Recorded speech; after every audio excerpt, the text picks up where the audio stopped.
Sign it. Rachel's voice didn't rise. It slithered across the table like steam off her untouched risotto, coiling itself around the air until it squeezed the oxygen right out of me. I blinked, fork halfway to my mouth. Excuse me. She didn't flinch. Didn't even glance up from her glass. Just rotated the stem of her wine like she was swirling time itself. Her manicured finger tapped the manila envelope she'd slid across the table. Power of attorney. Just for the business stuff. I need it for the expansion deal cities asking for streamlined signatures. My heartbeat thudded once, hard. You want me to give you complete control over everything we built? Just like that. Her eyes met mine. Cold. Glossy. Calculated. Not everything. Just enough so I don't have to keep dragging you into meetings you obviously hate. I laughed, quiet, disbelieving. This is about me missing one meeting with the zoning board? No, she said, voice razor thin. This is about you getting in the way. Every time I move forward, you hesitate. You slow things down. I need a partner who accelerates, Marcus. Not one who hits the brakes. The word partner stung. Like she didn't mean it anymore. I looked at her. Really looked. Rachel, my wife, co-founder, the woman who once clapped when we booked our first client from the garage, had morphed into someone else. Her blouse was pristine, designer. Nothing like the paint-smudged sweatshirts she wore when we started in demolition and renovation. The warmth in her smile? Gone. Replaced by something smooth and rehearsed. And if I don't sign? I asked slowly, setting my fork down. The silverware clinked louder than I expected. She smiled, but it wasn't a smile. It was a verdict. Then we put things on hold, personally and professionally. So that's what it was. A transaction dressed in romance. Affection, withheld like a service I hadn't paid for yet. I leaned back, letting the silence stretch. Letting her think I was calculating, when in truth, I was stalling the detonation of something I couldn't piece back together. You ever stare at someone you love and feel like you're seeing them through bulletproof glass? That's what that dinner was. A polite war. Forks and knives arranged like little weapons. The risotto went cold. Let me tell you something about me. I'm not the guy who shouts or slams doors. I don't throw things or storm out. I plan. I measure. I wait for the right lever before I pull. I was a high school drafting teacher when Rachel pitched the idea of flipping homes. She'd been fired from a real estate agency for assertiveness issues, which was code for not taking crap from men in suits. I admired that. God, I did. We pooled our savings, bought a fixer-upper in Missouri Valley, and lived out of a dust-filled trailer while renovating it. Our hands built this business. Her fire. My framework. 12 years of joint sacrifice. And now she wanted it in writing, her control, my surrender. I sat there that night, pretending to ponder. But inside, the gears were already spinning, because I'd seen what she became when she had unchecked power. Charming in public, ruthless in private. She thought she could run our business like a campaign, burn bridges, build new ones fast. I didn't want war. I wanted out. Not just out of the company, out of her web. What she didn't realize was this. She hadn't asked me to sign away control. She'd handed me the reason I needed to take it back. And what I do next? Let's just say, it's not in any of her plans. 3 days after the dinner, Rachel acted like nothing had happened. She kissed my cheek before heading to another client consult, tossed a to-go latte on the counter like she was still the girl who brought me coffee during drywall installs, and hummed something light as her heels clicked out the door. She always did know how to whistle over smoke. But I heard the fire alarms now. I wasn't asleep anymore. That morning, I sat in the home office we once shared, though lately it felt like I was renting space from a stranger. The smell of printer toner and pine-scented candles clashed in the air. I hadn't touched her desk since we converted the spare bedroom into our command center. Until that moment, her tablet was sitting right there, half buried beneath renovation invoices and swatches. Still logged in. No, I'm not proud of what I did, but you don't look away when your gut's warning you like a siren. I tapped the screen. Email. Calendar. Messaging app. I didn't know what I was expecting. Maybe some legal prep for the power of attorney forms. Maybe another design file I hadn't been looped in on. What I found instead changed everything.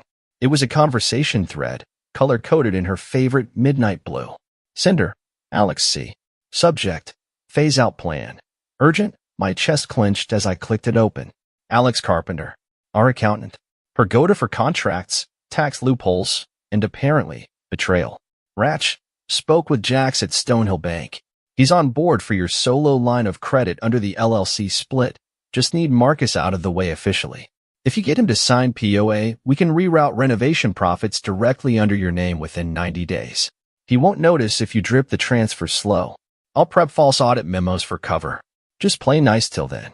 Her reply came 5 minutes later, like she'd been waiting. Perfect. He's too methodical to suspect anything soon. Keep the language clean in docs, no red flags. And keep reminding Jax I'll bring him in on the rental conversion project once this is clean. Marcus is sentimental. He'll hold on to the illusion if I keep stroking it. I read that sentence again. Marcus is sentimental. The kind of line you write when someone has become a liability, not a partner. When love is just leverage. My stomach turned. I stared at the screen for a long while, maybe hoping it would change, that the words would shuffle themselves into something less cruel. But they didn't. They stayed there, static and surgical. That was the moment I stopped feeling shocked. Something colder took its place. I wasn't angry yet. Not fully. But I was done pretending this was just a rough patch in our marriage. This was deliberate. Strategic. She wasn't just leaving me behind, she was paving over my footprints. She forgot who taught her how to pour foundation. I copied the emails, encrypted them, and uploaded them to a private drive under a new alias. Then I turned off her tablet screen like I hadn't touched it. When she came home later that night, still glowing from whatever false charm she'd weaponized over drinks, I smiled. I asked how the meeting went. She said productive and kissed my cheek again. I kissed her back. The same way you would when someone lays a snare and doesn't realize they just stepped into yours. The next morning, I signed the papers. Right there at the kitchen counter, while the coffee was still steeping and Rachel was in full performance mode, yoga pants, low bun, voice light as whipped cream. "You're sure?" she asked, flipping an omelet with one hand and watching me just a second too long. I looked her dead in the eye, offering the kind of smile that could be mistaken for love if you weren't listening closely. "Yeah," I said softly. "You're right. You need more control to scale properly." She blinked. Just once. But it was enough. Rachel didn't trust easy, especially when victory came without resistance. I could practically hear the suspicion ticking behind her smile. Still, she said the words I expected. "I appreciate that. It'll make things a lot smoother." I handed her the folder with my signature already dry. I'd used our usual blue pen. She liked blue, claimed it looked friendlier on contracts. It was a detail she'd notice. The kind of detail that would keep her from noticing the bigger play. That same afternoon, while she was off at what she claimed was a zoning board prep session, I knew now it was likely another meeting with Alex. I drove to a sleepy little town 30 minutes outside Omaha. No mutual clients. No digital footprint that could link me to her network. At a second-floor office above an antique bookstore, I signed paperwork for a shell LLC. Restauraforma design. Same renovation model. Same eco-sustainability pitch. Same before and after aesthetic. But under a name that sounded fresh, sharp, like hope, polished with grit. It took under 2 hours to get it registered. Another 4 days to file patent protections for our original architectural blueprints. Not the flashy ones she showcased on our website, the real ones. The ones I sketched in notebooks back when we were still running wiring through gutted ranch homes. She'd stopped caring about the foundation years ago, which meant she forgot how easy it was to build something beautiful in the exact same shape, just on sturdier ground. Using the storage unit I'd quietly kept since our earliest projects, I began rebuilding everything. Branding kits, template mock-ups. I reached out to subcontractors we hadn't worked with in years, folks who respected skill and timely pay over flash and flare. I paid up front. Small bonuses. Handwritten notes. Looking to try something quieter this time, I'd tell them on the phone. Less drama. More quality. Most of them didn't even ask why. They'd worked with Rachel. They understood. Every evening, I'd come home and play the role. Husband, co-founder, supportive partner. She'd ask for advice on social media strategy. I'd nod, point at generic analytics, feign fatigue when she got too eager. And when she wasn't looking, I was charting my own course. I wasn't leaving yet. No. First, I needed her to believe she'd already won. Because when someone thinks you've surrendered, they stop guarding the exits.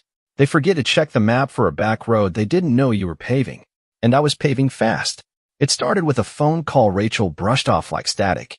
"Jim's pulling out of the Glenview remodel," she said, flipping through a client folder as we sat on opposite ends of the living room. "Claims scheduling issues." I looked up from my laptop, kept my expression bland. "That's odd.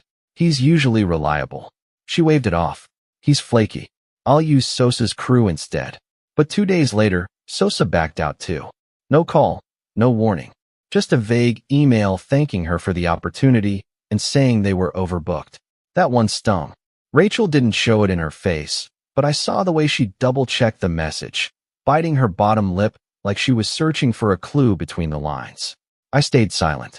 You see, what Rachel never realized was that people remembered the way she made them feel, especially the ones she treated like tools instead of teammates. She was efficient, yes, but empathy wasn't in her toolbox. She squeezed people for performance. I built loyalty, and now that loyalty was shifting. Over the next week, 3 more contractors bailed. A cabinet maker, a roofing specialist, even the trash removal service that had stuck with us through mold and raccoons. Each gave a different excuse. New commitments, tight labor, rescheduling backlog. But Rachel knew. One morning she stood in the doorway to my office, arms crossed tight over her chest. Her tone was casual, but her eyes were sharp. Do you think someone's poaching our vendors? I turned from my spreadsheet, gave her the kind of look you reserve for a strange question from a stranger. Why would they? She didn't answer, just stared like she was trying to read my pulse through my eyes. She was hunting for tells, but I'd learned long ago how to breathe evenly under scrutiny. Later that night, I overheard her on the phone with Alex, the accountant, the man whose betrayal had been so neatly typed in navy font. They're not just leaving, she hissed, pacing the kitchen. They're disappearing. No callbacks. No referrals. Something's off. Pause. No, I'm not paranoid. I'm telling you, Marcus is being too calm. Bingo. I stood in the hallway, just out of view, savoring the irony. She used to love that I didn't raise my voice. Now it terrified her. And why wouldn't it? She'd expected a storm. Instead, she got fog, quiet, creeping, and impossible to pin down. The best part? I hadn't even done anything flashy. Just better rates, clearer terms, no double booking, and most importantly, respect. The kind that comes from looking someone in the eye and meaning it. The kind Rachel used to offer before profit margins mattered more than people. I heard her voice soften on the phone, uncertain now. No, I haven't asked him directly. If he is doing something, he's not being sloppy. She was right, because this wasn't revenge. It was extraction, clean, quiet, and inch by inch, I was pulling every nail out of the house we'd built, until she'd look up and realize the walls weren't holding anymore. You're not going to believe this, Jeremy said, voice breathless through the phone. Channel 6 wants to feature the Elmwood project. They called it, wait for it, the gold standard of eco-restoration in the Midwest. You did it, man. I stood in the center of what used to be a dilapidated duplex, now transformed into a carbon-neutral haven. Recycled timber floors glowed under natural skylights, and rainwater tanks hummed quietly outside. The place smelled like cedar and promise. That was fast, I said, swallowing a grin. Jeremy, a contractor I'd worked with for over a decade, chuckled. You planted native grasses around a heat pump system and made it look like sculpture. Fast was inevitable. The story dropped that night. 3 minutes of clean cuts, sweeping drone shots, and my voice, calm and steady, explaining why sustainability wasn't a trend, but a blueprint for dignity. I watched it from a corner booth at a downtown bar. Alone. No champagne. Just a quiet glass of water and the flickering satisfaction of seeing Restauraforma in bold text beneath my name. By morning, our inbox was flooded. Inquiries, interview requests, even a note from a high school teacher who wanted her students to study the build. Meanwhile, on the other side of town, Rachel was unraveling. I caught her voicemail by accident, her phone buzzing endlessly on the shared charger. Ms. Albridge, we've tried calling 3 times. The kitchen installation was supposed to be finished last week, and now you're ghosting us? My husband wants to pull our deposit. Call us back, or we're filing a claim. I didn't say a word when she stormed into the kitchen 10 minutes later, muttering something about lazy subs and sabotage. She didn't even glance at me as she powered up her laptop, fingers clattering across keys with brittle frustration. But I saw the email subject lines flashing across her screen. Late again. Delay penalties. Contract number 447. Is Marcus still involved? That last one made her pause, long enough for me to memorize the exact curve of her spine as the reality began to press down. The clients were noticing. The investors were getting jumpy. And for the first time since our dinner table standoff, she looked uncertain. Of course, she hadn't connected the dots yet. Not fully. My name wasn't on any of the new paperwork. Restaurant was registered under an alias. Contracts went through a third-party administrator I trusted like blood. She couldn't prove a thing, but she could feel it. At dinner that night, she sipped wine slower than usual. "You seem lighter lately," she said, not looking up. I chewed a bite of chicken, swallowed calmly. "Just staying focused." She nodded, stirring her food. "Anything new going on?" I met her eyes. Steady, controlled, same old. A flicker of something passed over her face. Maybe suspicion, maybe fear. But she didn't ask again. Because she knew, somewhere deep down, that the silence between us wasn't just quiet. It was strategy. And now, the world was watching. It came on a Thursday. Thick, cream-colored envelope. No return address. Just that formal serif type and a courthouse seal like a stamp of war. I found it first, wedged between a stack of design catalogs and a grocery circular, and set it silently on the hallway console. She saw it that evening. I did the way you'd eye a ticking box in a war movie. "Did you order something from LegalZoom?" she asked, pretending it was a joke. I just sipped my tea. "Nope." She slid it open with a letter opener that had once belonged to my father, slicing too fast, too carelessly. When she read it, when her eyes finally reached the bottom of that first page, her fingers stiffened. The paper rustled once and went still. I knew what it said. I'd seen a copy of the complaint. She was suing me for intellectual property theft, claiming I had stolen our company's original designs, her term, and rebranded them through a shell to sabotage her operation. She cited unfair competition, fraudulent concealment, and my malicious abandonment of marital and professional duties. I didn't flinch. She looked up at me, something unreadable in her face. "You didn't think I'd find out?" I held her gaze. Calm. Silent. "The truth is, I wanted this. I needed her to act. Because now everything I'd been preparing for could finally matter." That same night, while she was still pacing the kitchen in bare feet and fury, I went to the safe. I retrieved the folder labeled simply Form A-19. Inside, 3 notarized filings. A complete patent registration, my name alone, dated 4 months before our dinner table ambush. Designs, building schematics, conceptual frameworks, all backed by timestamped sketches and technical metadata. She never asked about the quiet nights I spent in the garage. Never questioned why I kept those old notebooks in a fireproof box. Rachel had always believed control was about aggression, force, volume. She never learned the real secret. Control is preparation. The next morning, my attorney served her a response. Counterclaim, defamation, and unlawful interference. I wasn't just defending myself. I was turning the spotlight on her lies. By noon, her lawyer was calling mine. By 4, I saw her pacing our shared office, teeth sunk into her lip, whispering into the phone like the walls were listening. They were. That weekend, a quiet storm broke across her business. One of the local trades blogs picked up the filing. The title practically wrote itself. Power Couple Implodes, Blueprint War in Midwest Renovation Scene. Suddenly, her PR team stopped answering emails. A sponsor for her online workshop dropped out with a dry apology about brand alignment.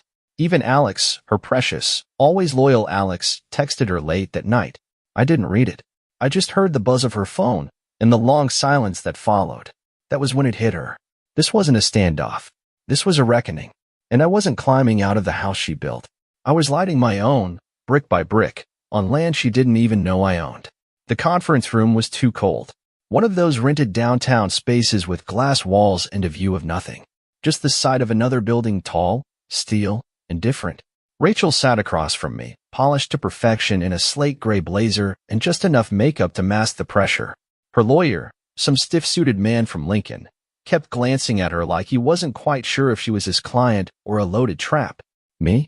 I was in a navy sweater. No tie. Calm. Like this was a meeting about faucet types and floor tile. "Mr. Wade," the paralegal began, adjusting her glasses, "as part of the discovery process, you've submitted an audio file labeled Supplemental Exhibit A. Can you explain its relevance?" I slid the USB across the table gently, like it might break if I moved too fast. "Yes," I said, folding my hands on the table. "It's from a conversation that occurred in Rachel's office. She didn't know I was there. I didn't know I'd hit record, but when I found the file later, I realized it was instructive. Her lawyer opened his mouth to object, but Rachel beat him to it. "What is this, Marcus?" There was a crack in her voice. Tiny, but it split the room. "Play it," I said. The paralegal inserted the USB into the laptop. Clicked once. Silence. Then, Rachel's voice. Crisp. Confident. "Alex, relax. I'm not stupid. He's just a ladder. I'll climb, then kick it away." No sound in the room. Just the hum of fluorescent lights. Then Alex's voice, muted, chuckling. "You're cold. Rachel, again. I'm effective." Click. The file ended. No one spoke for 5 full seconds. Even the court reporter paused her typing. Her lawyer leaned toward her. "Rachel, what was that?" But Rachel was frozen. Her lips parted slightly, the color gone from her face. Not even anger, just the stillness of someone who realized the fall had already started. "I'd like that statement entered into the record," I said quietly. Her lawyer tried to object. Something about context. Emotional privacy. But the damage was already done. It wasn't just about legal positioning now. It was character. Credibility. The woman who had accused me of theft had just exposed, in her own words, her real strategy. It changed everything. Outside, the sky was gray and unmoving. I stepped into the hallway, breathing in the sterile hallway air like it might clear out the ache in my chest. I didn't want to gloat. I didn't even feel victory. Just clarity. For so long, I had believed I was the weak one in our marriage, the stabilizer, the follower, the one who deferred in public because she could speak circles around a zoning board rep. But that recording? It wasn't a dagger. It was a mirror. And she finally saw what I'd become. Not her partner, not her tool, but her undoing. I don't know what she expected him to do, stand by her like some corporate version of a white knight? Hold her hand through the deposition fallout? Show up in court wearing matching arrogance? But Alex Carpenter didn't even make it to Monday. By Saturday morning, he was gone. Left a one-line email. "Regretfully, I resign as CFO of Wade Grant Holdings effective immediately." No explanation. No signature. No loyalty. I read it 3 times before forwarding it to Rachel. I didn't even include a message. Just the subject line, FYI. She didn't respond. But 2 hours later, I saw her car tear out of the driveway like she was chasing someone who'd already disappeared over the horizon. Her illusion of control was unraveling, and I hadn't even touched the last thread yet. Not until Tuesday. That morning, I walked into the DA's office with a folder so thick it needed 2 clasps to stay shut. Inside, the original tax filings Rachel and I had signed together 2 years ago, and the altered ones Alex had submitted last year. See, I'd made backups of everything when I started seeing red flags. Back then, I didn't even know what I was looking for. Just knew it felt off, like our income looked thinner than it should have, like deductions weren't lining up with our actual costs. I handed the folder to the assistant district attorney, an ex-auditor with a photographic memory and zero tolerance for financial games. Within 20 minutes, she was making calls. By that afternoon, a subpoena was issued for Rachel under suspicion of perjury and tax document tampering. And suddenly, this wasn't just about a crumbling marriage or intellectual property. It was about criminal liability. I saw her 2 days later, waiting in the hallway outside her attorney's office. She looked smaller somehow. Her blazer hung off her frame like it didn't fit anymore, and her eyes had that frantic darting quality people get when they're trying to rewrite a story while the credits are already rolling. "You did this," she said quietly. I didn't respond. I didn't need to. She stood, voice cracking. "You think this makes you right?" "No," I said. "It just makes you visible." That was the thing about lies. They grow best in shadows. But once you bring them into light, they don't just dissolve. They burn. And Rachel was learning that lesson in real time. Her allies had scattered. The PR team she swore by? Gone. Alex, the man who once called her the most strategic thinker I've ever known, now a ghost in the system. His LinkedIn page was wiped clean. His phone went to voicemail. Rumor had it he was heading out of state. All she had left was spin, and no one to spin it to. But the worst part wasn't the legal fallout or the corporate collapse. It was that look in her eyes. The one that finally understood I hadn't ruined her. She'd done that herself. The proposal came folded in layers of polite language, email attachments, digital signatures, lawyer-phrased sentences that all meant one thing: surrender. Rachel wanted out. Or at least, she wanted out with enough dignity to pretend she'd left on her own terms. Her lawyer called it a gracious compromise. She'd drop all claims, dissolve the shared company, relinquish public stake in the designs, but she wanted a buyout. A generous one. 40% ownership of the remaining properties. 30% in the spin-off she couldn't prove I'd built. And a clean PR clause stating the split was strategic divergence, not fallout. I read the proposal 3 times. Then I wrote my response in 1 sentence. She can keep everything. Just let me take the pieces she never touched. Her lawyer asked for clarification. Mine forwarded him a list. A beat-up drafting table. My father's wooden toolbox. The hallway mirror she always hated. And the couch from our first flip house, still with the stitched burn mark from when she dropped a candle during staging and laughed like it didn't matter. He wrote back in disbelief. Mr. Wade, you're refusing all equity offers? All business assets? I nodded, because she didn't understand. This was never about the money. It was about the original blueprints, the real ones, the ones you can't frame or patent or sue over. The kind made of intent, pride, memory. Rachel called me herself the next night. No lawyers. Just her voice, a little raw. You don't want anything? She asked. Not even a payout? I want what's mine, I said. You never wanted those things anyway. There was a long pause. You're punishing me, she whispered. No, I said. I'm just done arguing about who built what. I know what I made. And I don't need to see my name on a door to prove it. She went quiet. Then, softly, almost like she was speaking to herself, I didn't think you'd walk away like this. I let out a breath I didn't realize I'd been holding. I didn't think you'd ever give me a reason to. The line went dead. And just like that, it was finished. We didn't meet again. Didn't shake hands. Didn't trade boxes or memories. The movers came on a Tuesday. I left behind the sleek furniture, the branded mugs, the rows of framed awards she'd curated along the office hallway. And I took only what still felt like mine. The scuffed mirror. The scarred couch. The table where I first drafted a dream no one else believed in yet. That was enough. More than enough. Because sometimes, walking away with less proves you were never chasing more. It was a Tuesday afternoon, clear, cold, quiet. I just left a lunch meeting with a sustainable housing firm in Des Moines when I stopped by a hardware store for a replacement leveler. Nothing remarkable. Nothing symbolic. Until I saw her. Rachel. Name tag. Branded apron. Standing behind the checkout counter beneath a flickering fluorescent light. She didn't see me at first. She was scanning boxes, nodding politely to an older man complaining about caulk consistency. Her hair was pulled back, her nails unpainted. The signature jewelry gone. The blazer. The curated sharpness. All of it. Just Rachel.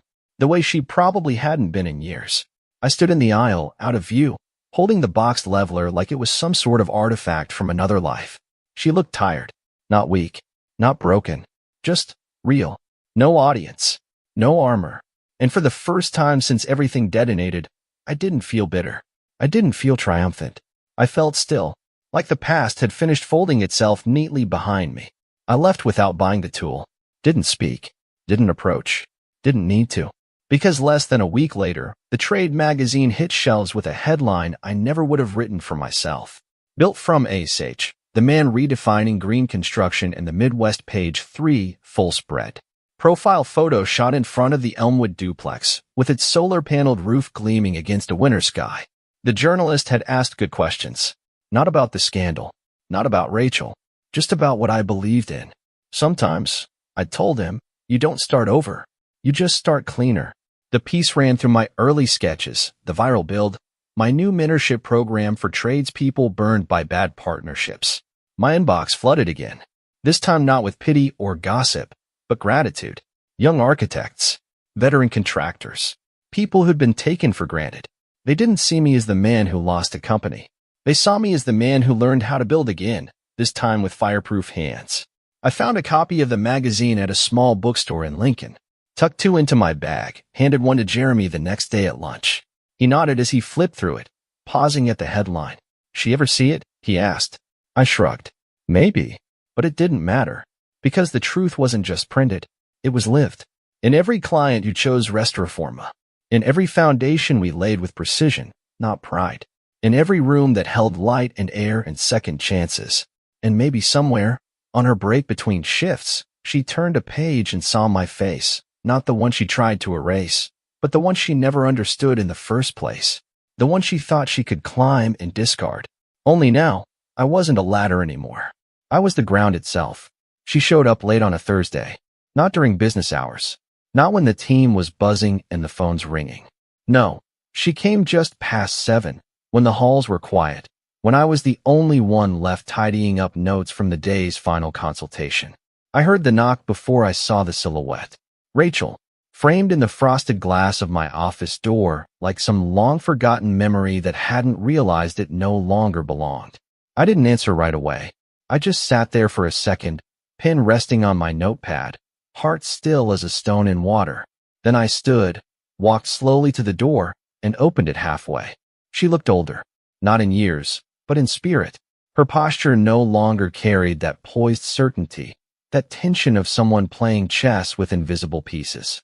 Her eyes were red. She'd been crying. And before I could say a word, she stepped in and whispered it. "You beat me." 3 words. Soft, shaking, barely audible above the humming light overhead. I didn't move, didn't blink, because in that moment, what I felt wasn't revenge, or satisfaction, or any of the cinematic things we think come at the end of a battle. It was peace. Not the peace of silence, but of understanding, of closure. I looked at her, really looked, and saw the woman I once loved. The one who used to scribble design notes on napkins, who once cried from joy when we sold our first home, who used to fall asleep on my shoulder during long car rides back from client walkthroughs. But she wasn't that woman anymore. And I wasn't the man who had tried to hold everything together just to keep her from falling apart. "I didn't beat you, Rachel," I said quietly. She looked at me with something like confusion. Or maybe hope. I shook my head gently. "I outgrew you." The words didn't land like a slap. They didn't need to. They just settled into the space between us like bricks. Her lip trembled. She tried to speak, maybe to explain, maybe to apologize, but no words came.